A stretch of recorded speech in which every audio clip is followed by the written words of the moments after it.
Okay, we'll be looking at two books today. Uh, the two books that are very similar, despite being written hundreds of years apart. The first book is written by Daniel Defoe in 1719, called The Adventures of Robinson Crusoe. And Robinson Crusoe, of course, as you probably know, was Defoe's fictional character who was shipwrecked on an island in the South Atlantic, and through his miraculous deliverance, he was the only one of the crew who survived. The problem being that there was nobody on the island, where he was effectively marooned for over 20 years. And in that time, he was lucky enough to have, Robinson Crusoe was, lucky enough to have salvaged a lot of tools and equipment that from his wrecked ship. And with hammer and saw, and with a rifle or a gun, he was able to secure food. He was able to construct shelter, and a lot of the book is about how this man practically, or how this practical man saved himself, and was faced with these practical challenges and was able to find a way to surmount them, by ingenuity and by thinking through his problems, by having a fair idea of construction. As he says somewhere in there, he wasn't a great carpenter, but of course he learned, as I think we all would. And you can follow this, you can follow his, or you can imagine you could be with him on that island, because what he is proposing is very practical, and it's not much more convoluted than or more sophisticated than a saw and a hammer. So we are able to follow this castaway's adventures, enjoy his solving of seemingly insurmountable problems. There are other aspects, of course.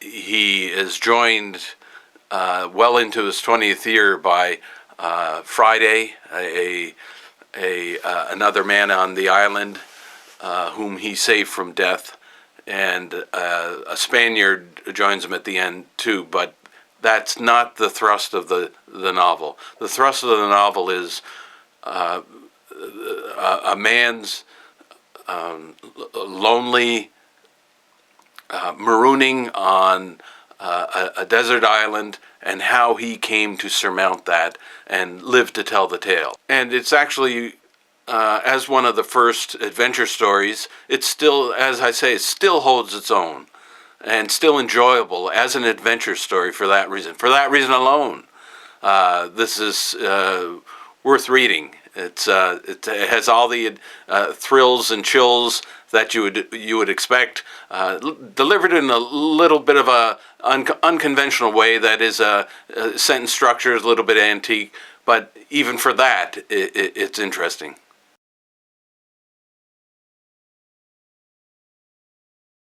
All right, second book we'll look at is a modern book, just released a few years ago, called The Martian by Andy Weir. And of course you would look at this and say, yeah, it definitely belongs linked with Robinson Crusoe, because as I'm sure somebody has said, it's so obvious that this is a story of Robinson Crusoe on Mars. And this fellow, the protagonist, the Martian, is forgotten and on Mars by his crewmates who leave precipitously. They have to leave quickly, and they think he's dead, so they leave him. So he's marooned on Mars, and what follows is very much what occurred in Robinson Crusoe's case. That is, here is a very practical man who has to save himself by practicality. He has to look at his situation, look at his food supply, look at his heating supply, all of this, far more dire than Crusoe, but just the same and just as well. He had to make do on a very harsh, remote environment, a planet that held for him no coconuts on trees, no warm nights, nothing like that. So this is a story of how he did it. And it's interesting because whereas I could follow Robinson Crusoe, I know what a saw is. I've used a hammer. But following the protagonist we have here,